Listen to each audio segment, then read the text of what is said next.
What's up, everyone? We are back here. Aaron is obviously not here. We've got SlabStox Vincent in the house, and we are back with another SlabStox Live. Um, Currently looking actually for the appropriate SlabStox Live banner. There we go. There we go. That's better. Mhm. But welcome everyone. Welcome everyone. We've got a good day ahead of you. We are talking PWCC recap for you all. So Aaron and I had our PWCC live last night, Sunday, 8:45 p.m. Central Time to 10:30 p.m. Central Time. Always a good time. We track all the cards that are selling through the PWCC weekly auction, and we bid, we sell. We sold quite a few cards yesterday. We bought a sweet Chris Paul rookie, gearing up for him to come back in the playoffs and lead the Suns deep into the playoffs yet again. Maybe another finals appearance. They are a really good team.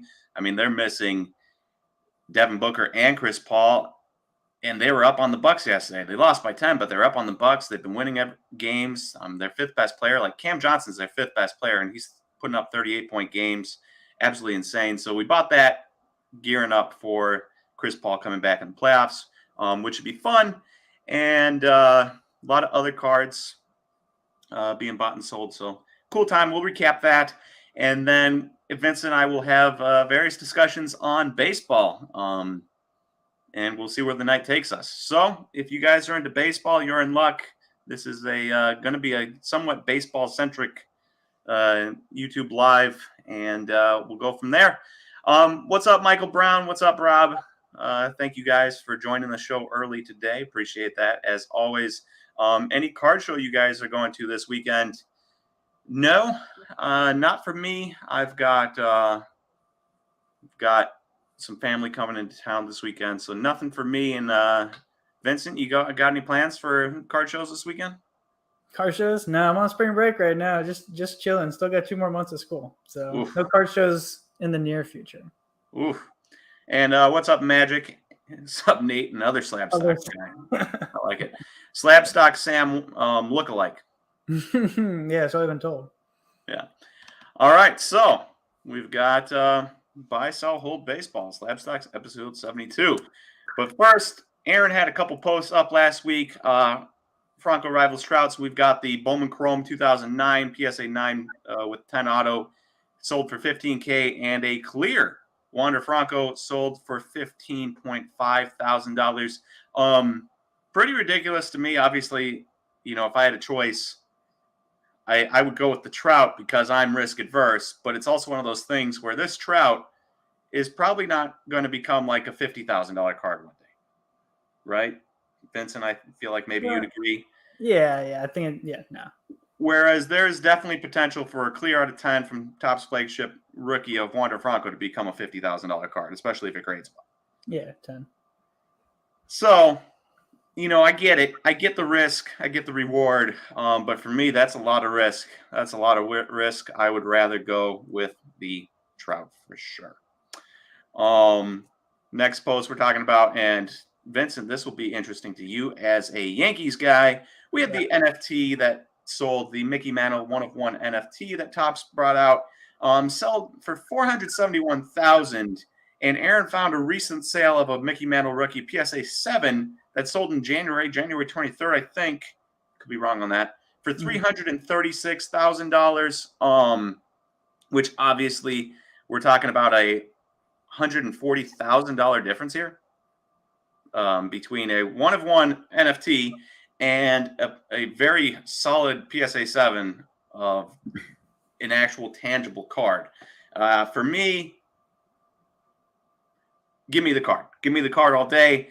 But I do get the NFT thing. I don't think it's going to be going away. I do think there's a lot of NFT projects that will go away. But the more people are online, and online is ruling everything right now. Everyone's job is online. All their games are online. Their betting is online. They're watching their games online. Cable is mostly not a thing anymore. People just get their streaming services, which is online. And so the more and more people spend there, the more and more people are going to want to be able to brag there, right?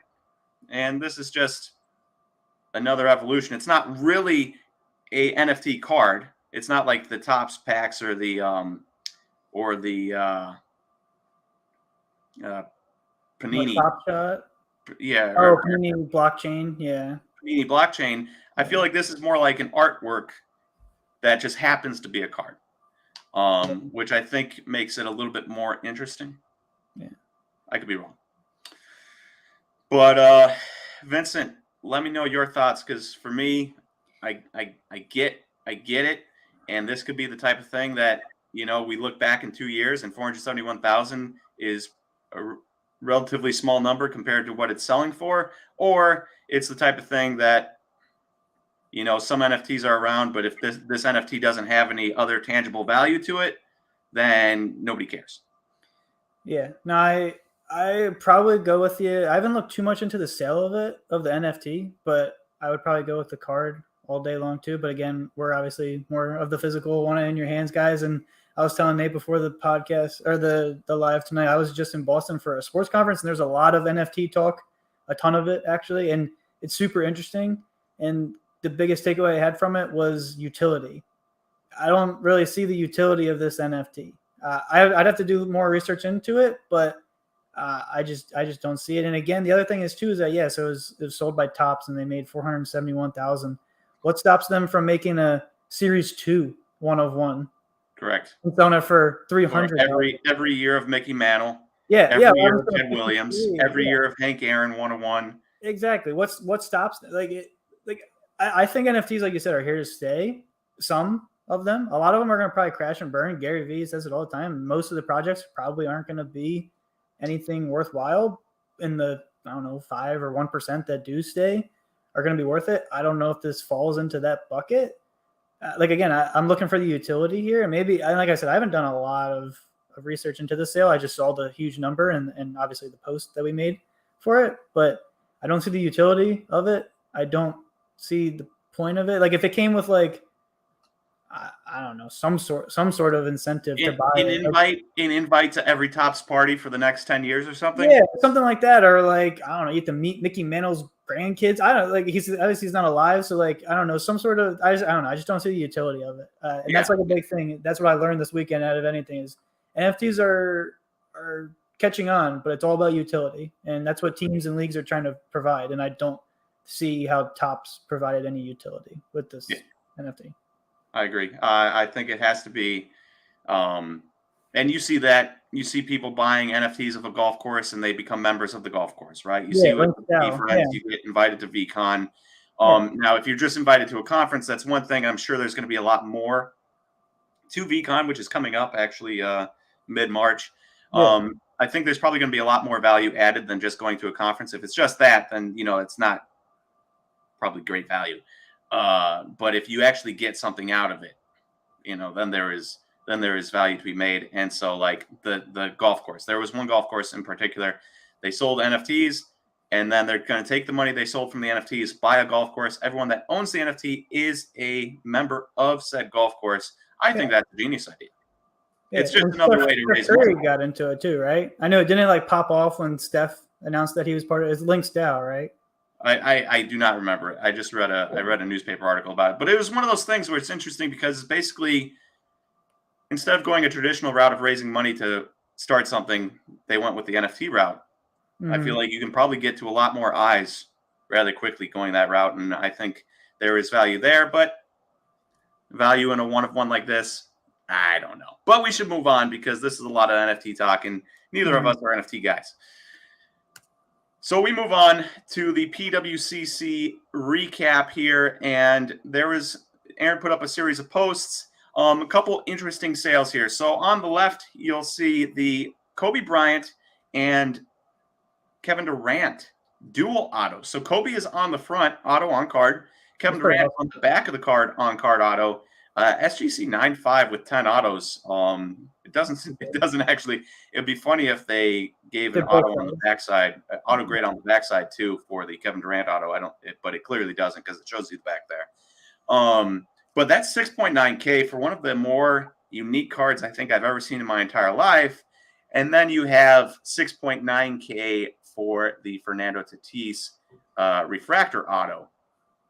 And for me, I love Tatis. I really do. But we're talking two of the best scorers of all time, and Kobe and Durant on the same card. Mm-hmm. Come on. Give me that. Give me that all day. Magic says, Nate, make NFTs of you and Aaron so I can be a part owner. Magic, are you trying to make us slaves or something? That sounds what it sounds like. Shameful. And then on the right here, we have, and this one was interesting to me because there's a lot of talk. Steph Curry changed the game of basketball. I would also argue that, James Harden, while not Steph Curry level, also kind of changed the game of basketball because it wasn't the Warriors teams that caused everyone to focus on getting to the free throw line, shooting threes, and shooting and layups and dunks, cutting out the mid-range completely. That was James Harden and the Rockets. And it's interesting to me. These are both Topps Chrome refractor PSA 7s. The Curry sold for $19,000, and the James Harden sold for $1,500. $1,500. Just an absolutely gigantic difference there. And I mean, I get it. Again, Steph Curry changed basketball. Kids aren't shooting threes like they are in high school if Steph Curry didn't exist, And I don't know how you feel about this, Vincent, but for me, I feel like that James Harden is a steal, especially with how well the 76ers have been playing. Yeah, I mean, obviously he's been ring chasing for quite some time now, and he's bounced around from team to team, but there's no denying he's a great player. That's a pretty big gap. I mean, you're looking at pretty big multiple between him and Curry. If he adds a ring this year, I mean, the Sixers look pretty legit now since that trade. So if he adds a ring, I think it could close that gap some. I think from an investment standpoint, definitely short term, that maybe has the biggest upside. Obviously, if Curry and the Warriors win a ring this year, which looks doable. I mean, I know they're not playing they're not too hot as of late, but if they turn it on again in the playoffs, I don't know who's going to be able to stop them. And Draymond's been out, which is the biggest. When they have compliment to Draymond. Is that if Curry, Clay, and Draymond are playing well, and the other pieces are performing, they're going to be in contention. So I think, like I said, like Harden stands the most to gain maybe from a ring because obviously Curry has that established legacy and it would just build onto it. But I think like that's like the missing piece for Harden, especially like in his market. Like you look at a lot of his cards and you're like, man, like puts up some good numbers, but he doesn't get a lot of hobby love. And I think it's because of that legacy thing. He doesn't. Yeah, and Adam said Harden just isn't as likable. It's true. I mean, it's true. I think that's why he bounces around a lot. Obviously, burns some bridges wherever he goes. Who knows if this is like his final destination in Philly? I don't know who else would take a shot on him at this point. Yeah, I mean, it's doubtful probably, but we'll see. It is a fair point though. Steph Curry is one team, though he could have been traded to the Bucks a long time ago in the Andrew Bogut deal. They turned him down because of his bum ankle, or else he would have been a Buck and not a Warrior, which would have been crazy. That'd be interesting. And James Harden is obviously on team number 4, including team number 3 in the last year. Yeah. And also, it's a very strange card without a beard, and that might have some play with it. Is that's not really the James Harden people know kind of know. Yeah. But we'll see. We move on. The next set of cards, we've got a 2004 Topps rookie, I assume, Ronaldo Premier Gold PSA 9. I don't know anything about that card at all. Maybe not a rookie, but Ronaldo looks really young there. Yeah. And then we have the Jude Bellingham green, number 99, Topps Chrome Champions League Auto SGC 1010. Both around the same price, 1.3 for the Ronaldo, 1.2 for the Jude. I don't really have any thoughts there. If anybody in the comments has any thoughts on those two prices, you can share them. Vincent, if you have any thoughts on that. Yeah, I know a little bit about Jude. I know he's like the youngest player for England in this past year's Euro. So like that's obviously a nice thing to his resume, but like, and also I don't think the Ronaldo is a rookie, Nate, because his mega cracks is. I was going to say, Hansel, hand up, man. I am not a soccer guy whatsoever. Aaron is the soccer guy. I'm a soccer guy. I am trying to get into it, but not huge on it. You can't cover every sport, so that's why I have no thoughts on this at all. Yeah, I mean, I would go with Ronaldo because he's obviously one of the GOATs, and Jude is not established. I think that's pretty much bottom line. All right, well, we move on. The Justin Herbert Contenders playoff auto, playoff ticket auto number to 49 PSA 9, or a Patrick Mahomes base silver PSA 10. I say base silver because, again, if you're new here, the silvers in 2017 were just the base cards. They didn't actually have just a base card. So for me, this is an easy choice. The upside with the Herbert is insane. We're talking about a Contenders, huge in football, out of 49 auto, on-card auto, PSA 9 for $6,000, or the most prevalent Patrick Mahomes card you can get, PSA 10, for $500 less. Give me the Herbert all day long. I'm much more confident in making my money back on Herbert, or making more money on Herbert, than I am on Patrick Mahomes. Especially now that Mahomes has his whatever it is, $45-50 million a year deal that he's on. Going to be really hard for them to put pieces around. And then guys like Travis Kelce are just getting older. Kelsey's like 32 already, maybe even 33. He's not going to be around forever. And so you're going to get those pieces out. Mahomes value going up. Going to be hard to keep a contending team around. They're not going to be hard to keep a playoff team around. I think they're going to be in the playoffs every year. I think it's going to be hard for them to make Super Bowls, and there are Super Bowl prices already added into Patrick Mahomes' market. Yeah, I think that's a no-brainer. As a Raiders fan, I choose option C, neither of them. Give me Derek Carr, 2014 Superfractor. As a Raiders fan, you choose Aaron Rodgers, Broncos, to make it the toughest division. Oh, please no. I hope he stays with the Packers. If that's the case. There's so many people that are like, why would Aaron Rodgers want to go to the Broncos and have to play Justin Herbert and Patrick Mahomes? But that is like absurd for people thinking that Justin Herbert and the Chargers are going to be better than an Aaron Rodgers-led Broncos team. Yeah, probably not. There's a lot more competition than the NFC North, that's for sure. Yeah, the NFC North is so bad. And if division. Rodgers leaves the NFC North, there's still a chance that the Packers are the best team with Jordan Love. That's how absurdly bad the NFC North is. Bears, Lions, and Vikings? Yep. I don't know about that. But the Vikings do have new coaching staff in there. Might be able to unlock that offense a little bit better. So We'll see. Any comments over here? Has Contenders overdone it with variations? Reds, blues, hollows, shimmer. It's too much.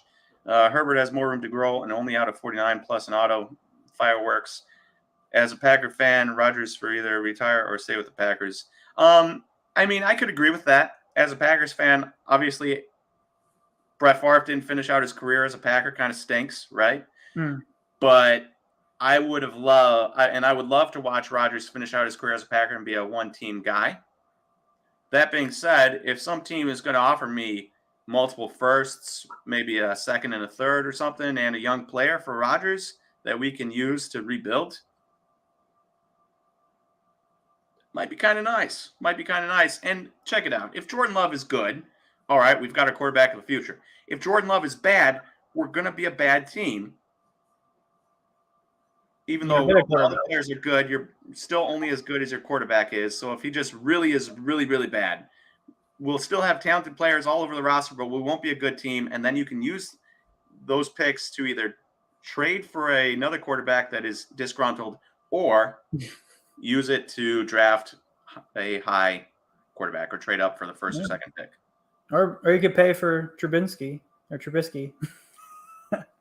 Would you like that, Nate? That's what we want. We want Mitch. And then Yang asked thoughts on F1 cards real quick. Paper cards. F1 last year, yeah, I'm a fan. F1 this year with the paper, I don't think there's going to be that much demand for it. I could be wrong though. I think first year Sapphire is definitely an interesting look. I agree.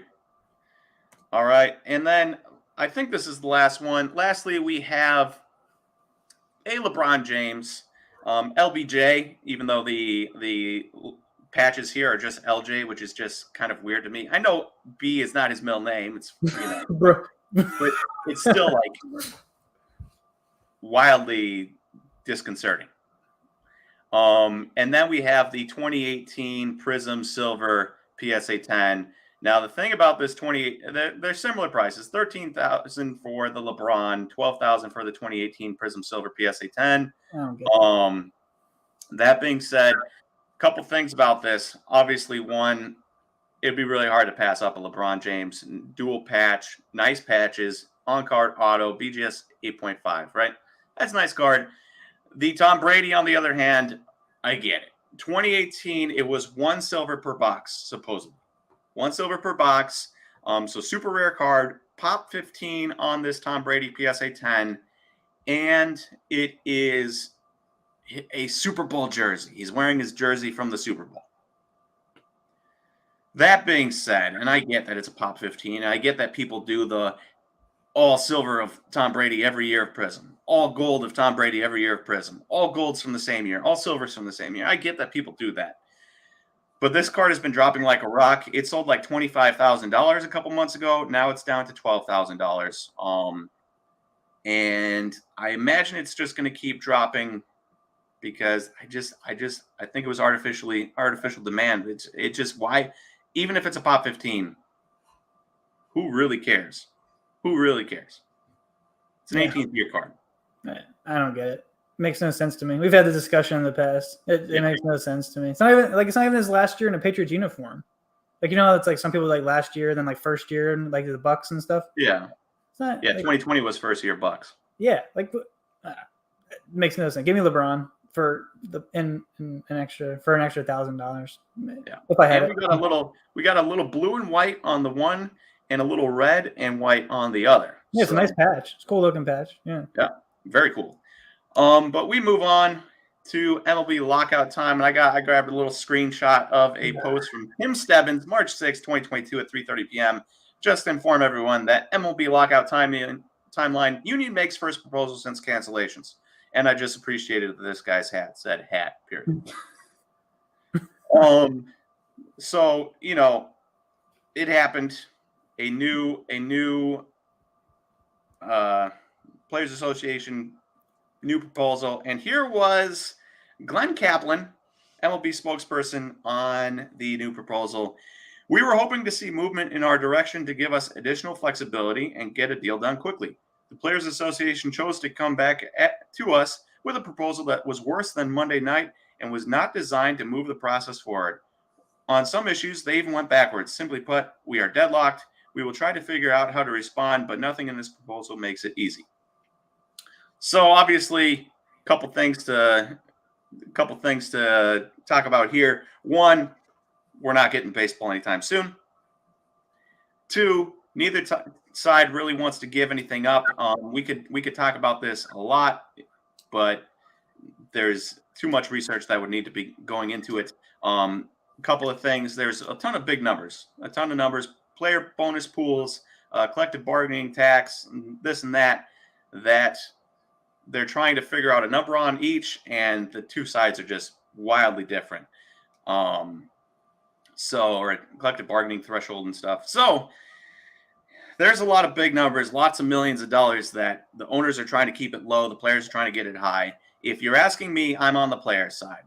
The owners are crying poor, right? They're saying, oh, we don't make that much money. We don't make money. We don't make money. It's not a good idea to own a sports team, despite the fact that guys like Mark Atanasio can buy the Brewers in 2004 for like $200 million, and now they're worth like $1 billion plus.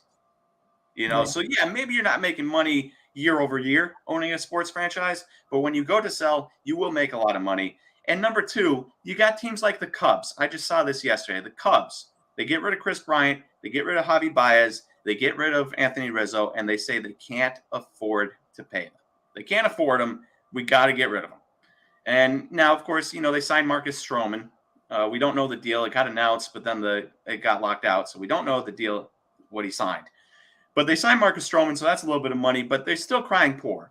And then Chelsea goes up for sale, and what do we see? But the Ricketts family is pondering a proposal to buy the Chelsea Football Club. in the Premier League, Aaron's favorite club.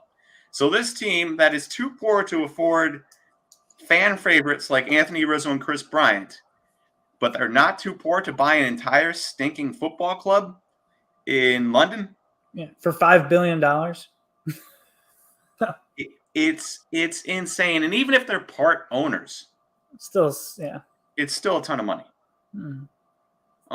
So I don't want to hear anything about MLB teams not being able to afford it. And anybody that's on the owner's side, I disagree with you. And I get some of the sentiment. You know, they're like, oh, these players make $500,000. I don't make $500,000 in a year. Why should I care about them? But I counter with, would you rather a billionaire that's been a billionaire for a long time make an extra $500,000, or this dude that came from, you know, Venezuela, Dominican Republic, or Texas, or anywhere in the United States, or Canada, or Japan, or whatever, make an extra $500,000? I'd rather it go to the guy that has probably likely been struggling most of his life and finally getting a chance to make money, especially because minor leaguers barely make any money. Mm-hmm. I mean, we're talking about minor leaguers making like low A ball guys making like $10,000 in a year from playing minor league baseball. And they play, I mean, the amount of work they put in during a week and bus rides and stuff, you know, we're probably putting in 100-hour work weeks during the summer. Yeah, for the dream of playing in the bigs. Just a dream. Yeah. And, you know, you get called up one time for a couple days, you make that major league minimum, 500,000 divided by 162 games. You get that game check. You get 3 game checks. You get sent back down. You never make it again. And $500,000. Well, it sounds nice. $750,000 would give that dude that get 3 game checks in his career that much more money. I'm on board with it. Mm-hmm. So yeah, it's just sad for fans. Sad day. I think Passon's the one that tweeted out, sad day for baseball fans. It is. And then one last thing while I'm on my high horse here. The proposed extended playoff format. And so they're talking about 14 teams per side, 7 and 7, or maybe even 16 teams per side. I can't remember now. But they want an extended playoff format, which seems ridiculous to me because in the NFL, all the games matter because there's only 16. So yeah, there is a number of playoff teams per league. 7 this year, right? They had 7, which is still less than half. 32 teams in the NFL, 14 playoff teams, but 16 games. Every game matters. Then you get to the NBA, where there's 82 games in the regular season. And as a Bucks fan, I couldn't care less about the regular season at all. It's fun to watch the Bucks go up against the Suns or the Warriors or the Lakers or anybody like that. But it just doesn't really matter because you know they're going to make the playoffs, and it just matters what they do in the playoffs because the Bucks won 60 games one of those years, and we're on pace to win 60 games again. And then they lost in the playoffs. And it just didn't matter. And then they won the championship last year, despite having a much worse regular season record. And this year, they're 3rd in the East, 4.5 games behind the Heat. And it still doesn't, the regular season still doesn't matter. You want to win enough games where you get better seeding, but playing for first, it doesn't matter in the NBA because you have 16 teams, more than half the NBA making the playoffs. If you go to baseball, where only 10 teams make the playoffs, the 162 game season matters a lot for only a 10-team playoff, a third of the league. But then, when you add more teams to the fold, the 162 game season loses a lot of its value. So then why do we have 162 games? That's just for the owners to make more money off of tickets, but the games don't matter at all. If you're going to have that many teams, you might as well just go down to 82 games like the NBA. Mm-hmm. So I don't like the additional playoff teams because I want the 162 games to have value. Agree. Or 100 and whatever we get this season. Yeah, or 140. You know, I mean, we're already not going to get baseball in April, so we'll see. We'll see what happens. But moving on. I wanted to do a little exercise here, and so because of the lockout, there's a lot of things that are happening. Obviously, minor league players are playing, right? They're in spring training, minor league spring training, and I think that there's going to be a lot of value added to minor league prospect cards, Bowman Chrome prospect cards. In the past, when you would need a guy to hit, and we talked about this on Dinging Corners, so if you don't listen to Dinging Corners, you should go on to Spotify and look up SlabStox and then listen to Dinging Corners. Good time. Me and Jimbo from Kentucky Basketball Cards, we go back and forth. And I've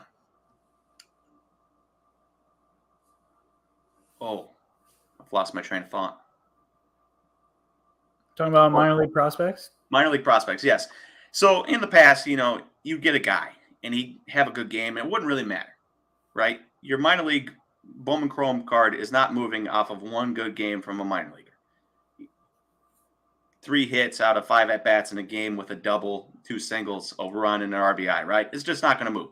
He puts that type of stat line together for 2 weeks. Card moves up a little bit. Puts it together for a month. Card moves up a little bit more. But now, with no MLB baseball going on, I think there's a possibility that people are going to be really tuned in to the start of the minor league baseball season, and you're going to get guys that have 2 home run minor league games. Card price shooting up like 25% overnight. At least in the beginning of the season, yeah, I agree. Because, I mean, you saw, obviously, what Bobby Witt did last year was over the whole season, but his stuff was moving like crazy, and that was with the season going on. If he does that again this year, or Dominguez, obviously, there's a lot of attention on Dominguez. He didn't have the greatest season last year, and it kind of almost got overshadowed, honestly. People weren't really talking about how he was this highly touted prospect and kind of had a mediocre year. But if he comes out hot first 2 weeks in spring, people are going to be drooling over him. Yeah. So, yeah, there's going to be it's going to be crazy. And then the MLB is going to start, and I think we're going to go back to it. But if you have prospect cards, if you have a lot of Bowman Chrome prospects, especially Bowman Chrome prospects that you don't care about, if you just have raws of dudes sitting around, just have them out, have them ready to be listed, have pictures ready to go, and the moment you see a guy starting to get hot, just put it up on eBay. Yep. Or send them to PWCC, and then you have them already on there and can choose when you here a couple comments over here. Jay says it's America's pastime. It's meant for people to enjoy throughout the summer, so 162. And actually, I agree with that. I do really agree with that, actually, because there is something about going to a baseball game, especially as a family. When I was younger, me and my brothers and my parents going to Brewers baseball games during the summer, packing a grill, grilling out in the parking lot, having a soda, getting a brat to the game, whatever, and enjoying the game, having an experience, having an atmosphere that was really fun. Everyone was having a good time.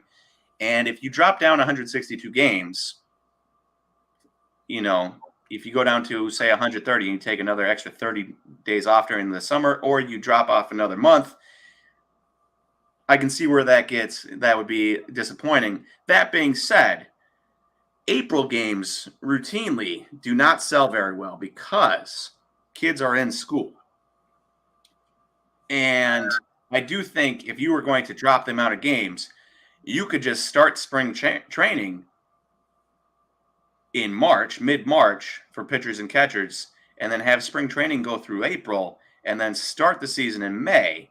You could drop off another 30 games and have a 132-game season and still have it go all the way through summer, and then the games that don't get attended very well anyways, because the kids are in school and families aren't going to bring their kids to a Wednesday night or a Wednesday day game, getaway game, or a Thursday day game, getaway game. They're not going to bring them to those games anyways. And then for weekday nights, they're not going to bring them. So it's really just the Fridays and Saturdays that are heavily attended, or Sunday day game. Yeah. So I don't know that. one last point, because Bazooka Tom brings this up. Love the chill atmosphere of a midsummer game. I got to go to a Brewers game one time. Free tickets, 7 rows behind home plate. Day game on a Wednesday against the Colorado Rockies, like first series of the year, and I was sitting next to a scout, which was kind of a cool experience. And that was an experience that I would not have given up because there's nobody there. It was a day game in the middle of April, first weekend of April. It was cool out, and I'm just sitting there next to this scout, watching him do his work and watching the Brewers play. Pretty cool. Very relaxed. All right. So we move on. I am going a little bit too slow here. And we've got what this is I've got two sets of cards here. Can you tell the difference between these two sets of cards, Vincent? Tell the difference? In what way? So they're in groups. Yeah. What do the groups signify? Testing you. Assuming pop count? Kind of. So over here are low population cards. The Vlad is a refractor from Topps Update, so that's numbered at Topps Chrome Update, so that's numbered at 250. The Luis Robert Blue out of 150, and the negative is a non-numbered, but it's super rare compared to refractor, pink refractor, right? Common. Yeah. So what I'm doing here is we're going to go through a lot of cards, and I chose one set, Topps Chrome. And we're going to look at the cards and try to figure out what we can figure out about the market. Now, when you're looking at cards and stuff, you can cherry pick a lot of stuff. I could just go with a bunch of high-end cards from Topps Heritage and Topps Chrome and Bowman Chrome and watch them go and find ones that are going down and then say, see, look, these cards are going down in price. Everyone's disappointed in baseball and money's not moving. Or I could have gone, the other way and divvied it up. But instead, I just tried to grab a bunch of the same cards. So Topps Chrome specifically, same brand. And we're going to see what we can see here. We're going to go through some numbered cards. And then we are going to, and not even like super low numbered cards. The lowest numbered card I grabbed was blue out of 150. And then purples out of 299. And this flat refractor out of 250. And then we're going to look at non-numbered cards. And we're going to look at some pop reports along the way, and we're going to figure out what we can figure out about it.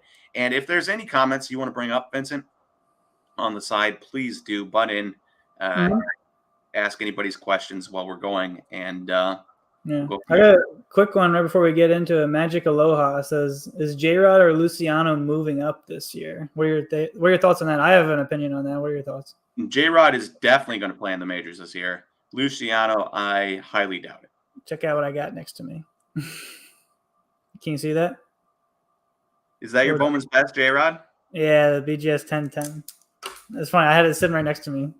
So I think he's going to go up this year, but that might be a little biased. I have some Luciano at PSA, but that might be a little biased. It's like trying to choose between eating a steak or eating a brat or something. Both good, Both good. Yeah, I think J-Rod quicker, so he'll be up. All right. So first card is a Tatis Topps Chrome Purple, number to 299, PSA 10. And I mostly grabbed all PSA 10s for this exercise. I think there's one PSA 9 in here because I wanted another low-numbered card. But for this exercise, everything else is PSA 10. And so the first card up, Tatis, PSA 10 Purple. And I grabbed 6 months for everything unless there wasn't a ton of points. And then I grabbed a year, and you'll be able to see it on this page here. And you'll notice that this Tatis in the last 6 months is down 11%. Of course, 6 months ago, we were in the middle of the season. It's pretty much on par with end-of-season prices and spring training, but it hasn't gone up. And that's the interesting thing here. This price has not moved up where you would think it normally would with spring training starting. Yeah, pretty flat. Yeah, very flat, very flat. So minus 11%, which is one of the more extreme drops amongst numbered cards. We've got the Bo Bichette Purple Topps Chrome 2020 PSA 10, also numbered to 299. And you'll notice there's a couple points higher than the point is right now, but for the most part, it's pretty even here. It's a drop of 1.25%, a $5 change from the starting price to the current price, and that was also September baseball to now. Nice to see. Basically, what I'm going to be trying to get at here is that if you bought rare stuff, and you'll notice this, if you bought rare stuff or buy rare stuff, you're in a lot better shape than if you bought not as rare stuff with this lockout that's happening right now. So you can see that there. Bo Bichette, 1.25% drop, which is basically zero. I mean, a $5 difference, that's nothing when you're spending $400. Yeah, real quick, Nate, I was just say, I don't own any Bichette, but I think he's extremely undervalued. What are your thoughts on that? I think with Vladdy last year overshadowing him, and I'm a Yankees fan, so obviously I'm not a huge Blue Jays fan, but like I don't own any of this stuff, but I've actually highly considered buying some stuff recently with it being stagnant. What are your thoughts? I do really like Bo Bichette. I do think he's one of the best Plays a premier position. Best shortstops in baseball.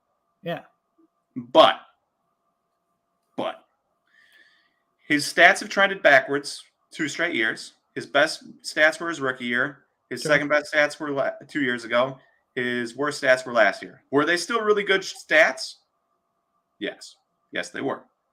But he's still trending the wrong direction. Now, obviously, he trends the right direction this year, and that whole narrative changes, and that can happen pretty easily. Yeah. He also has one guy named Vlad Guerrero Jr. there. That's a pretty big name to fight with when you're trying to get a share of a team's market. Vlad Guerrero is obviously a huge star. And you look at a lot of teams with 2 stars, it's usually always one guy gets a ton of money, and then the other guy doesn't get as much money, or the money's pretty split evenly, and then you are wondering why a guy like Cody Bellinger or Corey Seager isn't more highly valued. We're going to find out this year.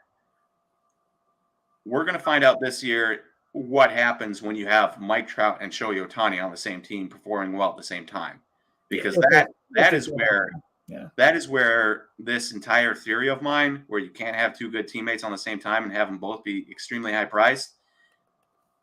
I'm very curious about what is going to happen this year with those 2 guys. I do think maybe because Ohtani is Japanese and he'll have the entire Japanese market buying him, that it just might not matter.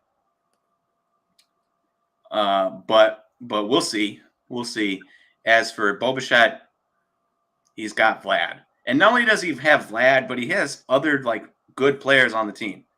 Yeah. You know, he's got George Springer, and he's got a bunch of other young players coming up the pipeline. So I get that. I know we don't want to spend too much time on it, but I just think like the odds of Vladdy duplicating that season he had last year are pretty low. I love Vladdy too. I'd love for him to duplicate it, but I think he's got to come back down to earth eventually. And I think, I don't know, Bichette had like what, 300 last year, over 100 RBIs, like pretty solid number. Had some pop. So I don't know. I think if Vladdy comes down a little bit and Bichette takes another little jump, I actually should look up Bo Bichette's numbers really quick, because I'm doing this off of my memory of like mid-season stats. So I'm assuming his OPS was 930 OPS rookie year, 840 OPS second year, 828 OPS third year. So he's a little, I mean, rookie year was really good, and then now he's kind of trending back towards the mean. So yeah, and again, I mean, rookie year was 46 games, second year was 29 games, this year was 159. Yeah. So last year was the only real big year. He put up pretty solid numbers other than OPS. I mean, his numbers are good. His numbers are good, but OPS is very important because it's his on base plus slugging, the 2 most important things you can have out of baseball play. I agree. No, I'm just curious what your thoughts were. Yeah, I know we gotta get moving. Yeah. We do. So we are on to Luis Robert, and this purple PSA 10. It has changed 4%, 560 to 535. Again, barely any movement here. If we move on to the Topps Chrome Update refractor, so refractors for Topps Chrome Update, obviously numbered to 250. And I did a year because there just wasn't that many price points in the last 6 months. There was 2. the 1225 and 214. But you can see that this is the highest price point it's been, even including middle season 7/17/2021, July, mid-season when Vlad was doing amazing. We're still way higher than mid-season prices here for Vlad. Just goes to show you that if you're buying the right card, it doesn't matter if the MLB's locked out. You're buying the right card, you're going to be doing fine. Yeah, pick your spots. Real quick, Nate. Couple people have asked in the chat. What's the data tool name? It's Card Ladder. You want to plug that real quick? Plug that. Yep. All of the info you see here is from Card Ladder. They are an excellent source of information. Lots of great tools. Yep. And this is just one page from Card Ladder. They'll show you the card, they'll show you the graph, they'll show you the rate of growth, they'll show you the starting price, the current price, the number of sales in the timeline you're looking at. So I did a 1-year timeline, but you can do 1 month, 3 month, 6 month, 1 year, 2 year, all time, or you can even click on the little pencil on the left there where it says 3/7 to 3/7, and you can enter in your own timeline if you wanted 4 months or 5 months or anything like that. So really cool. And you see here that the Luis Robert is up 10%, and it is also up from mid-season prices, and even almost before the season last year, it's up from there. So again, another example of buying the right card, and you're not worried about the MLB lockout. And again, same thing here. Obviously, only 3 sales in the last year, but we had a sale of this, and this is a rookie debut even, of Fernando Tatis 2019 Topps Chrome, rose 7% in the last year and significantly higher from September 30th till now. Again, another point on the buy an important card, risk a lot less. And for non-numbered sake, we've got a couple guys here. Topps Chrome negative, Bo Bichette. So for those of you that don't know Topps Chrome as well, the negative is the lowest print run non-numbered card you can usually get. I don't know about like variations, but you've got the refractor, you've got the pink, you've got the sepia, you've got the prism, you've got the X Factor, and then you have negative. And I'm fairly positive that negative is the lowest pop. And you can see here, pop of 102 on the PSA 10 for this Bo Bichette. And you'll notice the price here. Despite it not being numbered, in the last 6 months, start of the middle of the season here, 10/11/2021, almost $350 or $351. And today it is $381, significantly higher than any point it was in the last 6 months, including most of the offseason. So it is trending up again, despite the MLB lockout. Mm-hmm. On the other hand, we have Bo Bichette Topps Chrome Refractor PSA 10. This is a pop 1,611. Pop 102, pop 1,611. Still a short printed card compared to his base Topps Chrome. But you look at the price, the last 6 months, we're dropping 22% here, 21.5% here. And we had a starting price of $140, and we're down $110. Now, $30 in the grand scheme of things, not huge. $30 when we're talking about only $140, pretty big, obviously, 21.5%. And you'll notice it's down pretty close to what some of the lowest it's been. There was one sale under 100, maybe 2 sales under 100 this entire time, and this one's chilling at 110 right now. Then we have the Tatis Topps Chrome negative PSA 10, and this too, pop of 108, so a few more than the Bo Bichette, and a growth of 17% in the last 6 months. 10/10, you got to remember he was middle of the season here, 10/10. He might have been shut down at this point, actually. They did shut him down at the end of the season. Mm-hmm. So he may have been shut down. And then we do have one really high price here at $12.21, but it is still higher in the last 6 months than it was, or today than it was 6 months ago.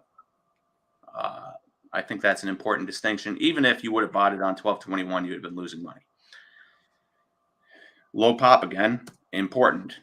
Whereas his refractor, 1,489, we're looking at a low price. Despite the fact that it's only 3.5% lower, you'll notice a lot of prices higher than this along the way.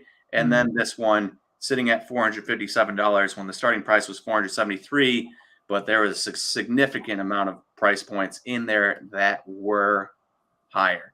And so, you buy this, you're up 17%. Obviously, it's significantly more expensive. You buy this, you're down 3.5%. And if we look at other cards of Tatis, pink, pop 953, so under 1,000 pop, but also down almost 12% there, $516 starting price to $455 in the last 6 months. And then I even grabbed his Topps Chrome update. And this one was really interesting to me, Vincent, and you'll have to let me know if you find this interesting. This one is down 32%, but notice that pop report. 360 PSA 10s of the Topps Chrome update compared to 953 of the regular pink, compared to 1,489 of the refractor. We're talking 360.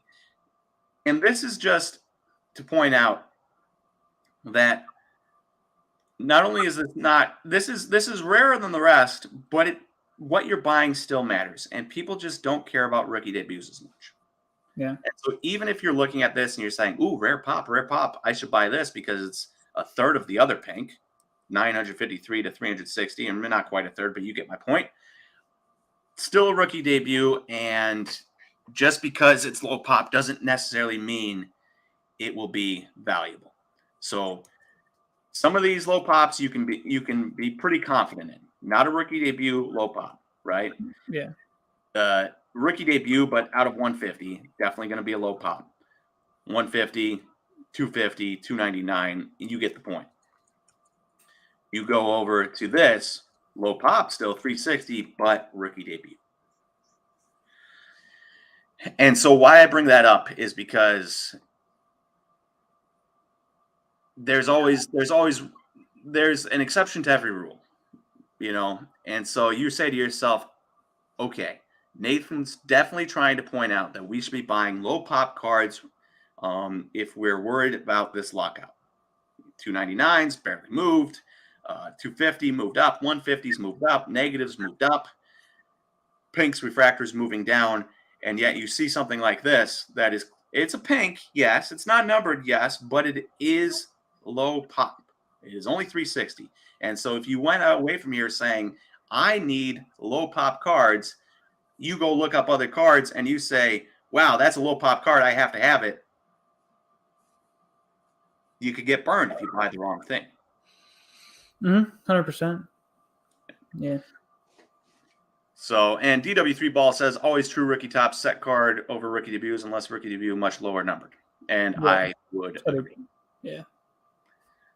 But I wanted to bring it up because I thought it was, I do think it's important because I don't want people coming away from this with saying I can buy any low pop card and it will do well in a MLB lockout, because that's just not the case. Not the case. So we move on, and again, not serial numbered. That's a big distinction. Serial numbered cards are going to do better. Carl says that I think in general, buying serial numbered cards is a must in these days of expanding print runs, and I agree. And this is not a serial numbered card, but of course the negatives are also not serial numbered. But I mean, you can see the pop run difference and the fact that it's a true rookie compared to it's from the OG set. Yep. A couple last cards here just to bring them up so that you had, because we brought up Luis Robert Blue and stuff. Refractor down 16%. Refractor of Vlad PSA 10 down 8.6%. Refractor of Ohtani just won the MVP, down 33%. Yikes. Refractor of Acuna PSA 10 down 5%, 1,335 pop. And then you'll see his pink refractor, 535 pop, PSA 10, up 3%. And the reason I put the pop here was because I do think this is a bit deceptive. Injured during the season, hasn't really moved. Either way, despite the fact that this is significantly higher pop than this, 3% growth to a less than 5% drop. that's not much. That's not much at all, either which way. And so I bring these up because, again, every rule has an exception. And in this case, Ronald Acuna not playing during the season because of injury, I think if he was playing, you would notice a much bigger drop on both these cards than what you are seeing right now. I could be wrong. Let me know in the comments if you agree with me or not. But for me, I do think that this is another exception to the rule. And Vincent, I don't know how you feel about that. Maybe you feel differently. No, I agree. I mean, there's going to be exceptions here and there. I think there's overall rules that you can kind of apply to stuff, but yeah. And I wanted to bring up the exceptions so that we cover all our bases. Mm-hmm. And one last exception to this, Juan Soto. His pink is up 58%, around $850, now up to $1,350 for his update pink PSA 10. And the exception here is that Juan Soto only has a Topps Chrome update card. So he doesn't have Prism, he doesn't have Sepia, he doesn't have base refractors. His refractor is numbered to 250. He doesn't have any of that stuff. His only non-numbered colored card is this pink, which is why it's so expensive. So you can't always compare every pink to every pink, every refractor to every refractor type thing, because this is significantly rare. It's Pop 679, but it's significantly rare because while it is Pop 679, you don't have a Pop 1300 refractor. You don't have a Pop 900 X-fractor or 700 Prism or anything like that. This is what you get, which is why the price is so expensive. And for those of you that follow along with baseball, you would know that. And it's just another exception that sometimes, and especially in Juan Soto's case, you will get a card that is a pink, that is non-numbered, that is way higher than other pinks in the market, and it's because it's the only thing you can get if you want a non-numbered Juan Soto. Mm-hmm.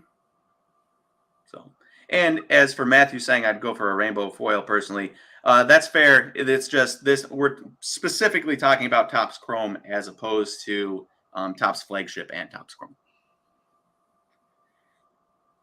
So, I think that is the last. Oh, yep, that's the last Topps Chrome rookie we have. Quick recap for you. Clearly, not all the purples went up in price,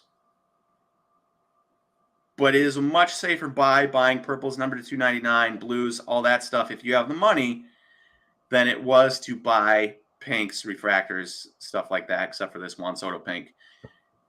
One thing I do think is interesting, and Vincent, you'll have to let me know your opinion on this. I do think there is some value now in these cards, though. If you're looking at some of these cards, like Ohtani, down 33%. Obviously, it's right in line with what it was like September 11th, probably. Yeah. But, pretty similar. I do still think there's probably quite a bit of value in this card, despite the fact that I'm not super for buying the refractor PSA 10 right now because you just don't know when the MLB lockout is going to end. I do think this card is going to go up. It was just a lot safer to be buying what is considered, low pop cards with the MLB lockout happening. Mm-hmm. So there's definite values around here. I mean, we're talking $200 high for some of these Luis Roberts, and we're at 133. It could get back to 200. Yeah, I think it depends on how the pop report evolves, though. Especially for the Luis Robert, the 2020 Topps Chrome. There's a lot of them out there, and Luis Roberts pop report's only getting higher by the day. I saw something, maybe it was on Gemmin or something, or one of the pages that follows the pop reports, and Luis Robert was one of the most graded players over the last couple of months, and I think it's only going to continue because a lot of people bought his stuff back when he was hot, wanted to send it to PSA, and obviously now it's been 12 to 15 months since they've sent it, and then there's going to be a whole boatload of those cards coming out at once. So that's a very fair assessment. I'm glad you brought that up because that wasn't really something I was thinking about. If we're looking at this Luis Robert, more of 2020. I think the 2018 Topps Chrome are going to stay pretty similar. Mm-hmm. But I think 2020, with Bo and Luis Robert, there's going to be a big dump. It's already coming, and I think there's going to be more on the way. So I think those even more so, numbered or negatives, are going to be super important if you want to try to play a short-term And just from my experience, I mean, we had a PSA submission pop in January that was from last December. Yeah. And I'm still waiting on mine from January of last year. And you're waiting on yours from January. So you're a month and, you're a year and almost 2 months. You're a year and a month and going to come up on 2 months here. Yeah. And, if you have any Luis Robert, there's going to be a lot of Luis Robert in that stuff. I get it because I had a lot of. I personally have one. Yeah, yeah. I have some Luis Robert. I have his Bowman Chrome, so it's a little bit of a different story. But yeah, it's tough. Yeah. So it's definitely, I agree, and actually it's kind of impressive because I'm sure this pop report has absolutely exploded, and the fact that it's only dropped 16% despite the pop report exploding. Mm-hmm. Actually, pretty impressive. Pretty impressive. I still think there's probably a pretty good buy here, though. He's a great player, and look at the prices. Look at the prices of. Look at Vlad. We're talking $345. I don't think he's the bat of Vlad, but he's a better defender. He's a better base runner. I wouldn't be shocked if you looked up at the end of the year and he had more wins above replacement than Vlad. Do you think he's the best player on his own team? Luis Robert? Mm-hmm. Oh, yeah. I mean, they're a stacked team. They got a lot of young talent. They got a ton of guys, but I think if Luis Robert is healthy and does what he did at the end of the season last year, he is by far the best player on that team. I agree. So, got a couple of questions here. Oh, yeah, we got some in the. Henry H. first is Prism Basketball, now is baseball, going into closure for a while, or foreclosure for a while, into closure. Wait, Henry was bashing our baseball graphs. Not a baseball guy, apparently.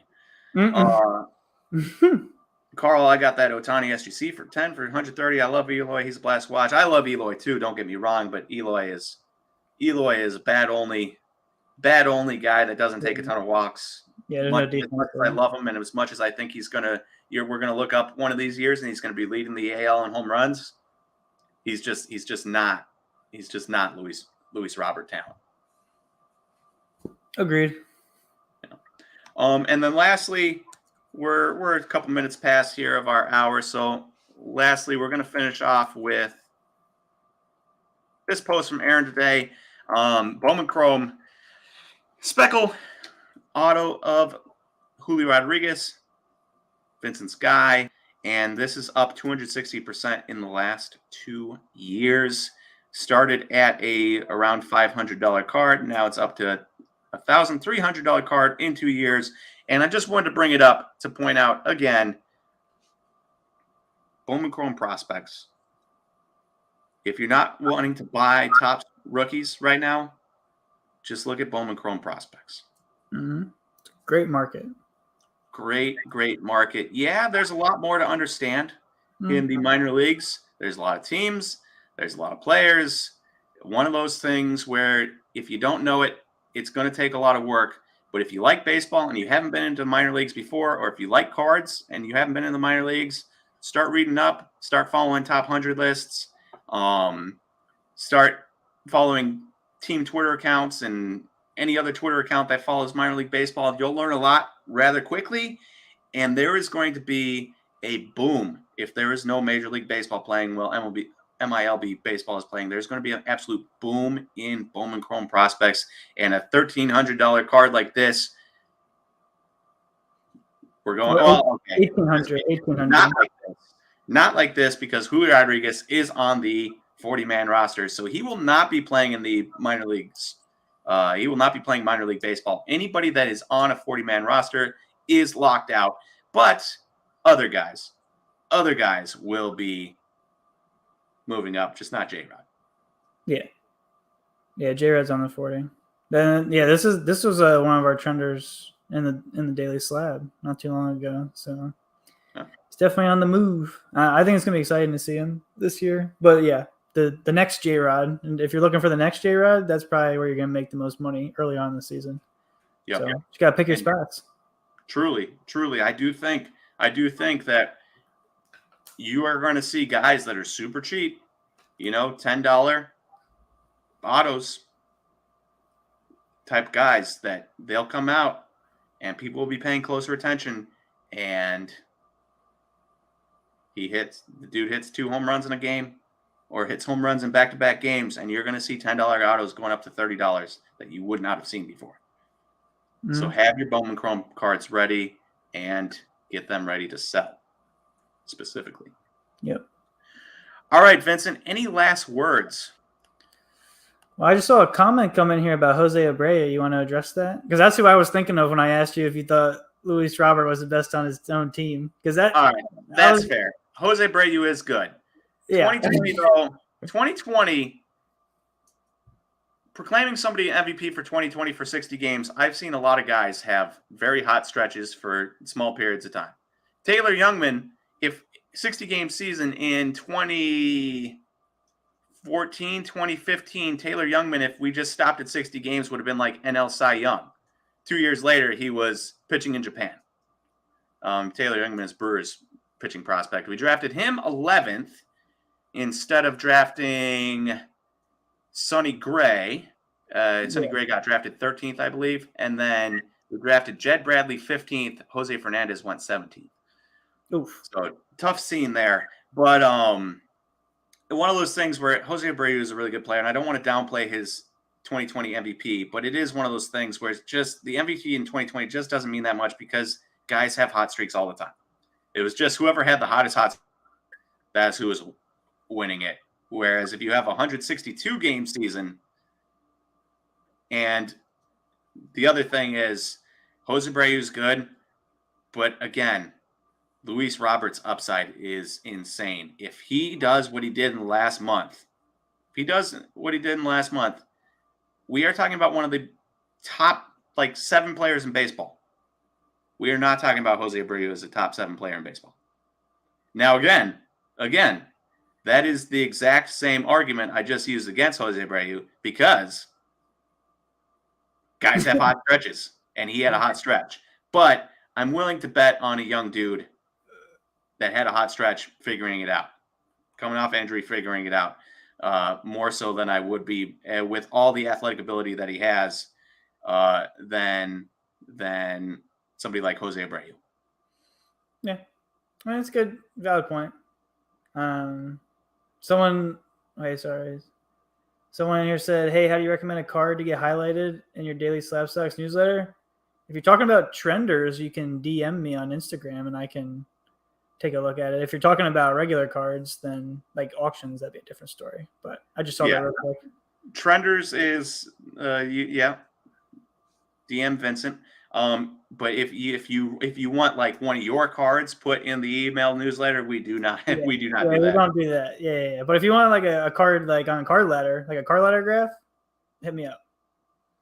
Always open to suggestions. But anyway, I think we learned a lot tonight, Nate. Basically, pop report matters. Yep. That's the bottom line. We've been saying that for a while. I mean, I think more and more people are starting to catch on finally. It's not like back in 2020 when everyone was buying whatever they could get their hands on. I think every market gets smarter no matter what. And the market has gotten really smart. The good market has gotten really smart. But it's one of those things where, you can hear people say, pop report matters, pop report matters, pop report matters. But to actually see the info in front of you finally, and then see like it's important. The rules that break the rule, or the things that break the rule, it's nice to see. So, all right, guys. With that, I think we are going to be done for the night. Aaron should hopefully be back next week. This upcoming Wednesday, I am doing Whatnot Breaks for Aaron. And then Thursday, I'm also doing Whatnot Breaks. And then Friday, this is a big one, and I hope these cards come in soon. If you are interested in baseball, and if you are interested in baseball rookies and baseball prospects, I have quite the Whatnot stream coming on Friday. So we are going to be doing single sales, slab sales of so many sweet, sweet cards on Friday, 7 o'clock Central Time. Going to be incredible. I'm just gonna throw it out there. There's going to be some amazing cards coming up. I'm excited about it. I hope you guys are excited about it. I'll be there throwing these cards out, talking baseball with you guys, talking cards, talking prospects. Should be a wonderful time. So if you are into Bowman Chrome prospects or into Topps rookies and you enjoy that whole world and you are on Whatnot, or if you haven't joined Whatnot, join Whatnot, join me Friday. And even if you don't buy anything, just come and hang out and talk baseball with me. So Yes, sir. With that, Vincent, any last words? No. Thanks for having me on tonight. I thought it was a good time. Always good talking baseball with you. Hopefully we have some baseball to actually talk about and not just keep speculating. Fingers crossed. Yeah. Fingers crossed for all the baseball fans out there. All right, guys. Well, everyone have a good rest of their Monday night, and we will talk to you guys next time. Awesome.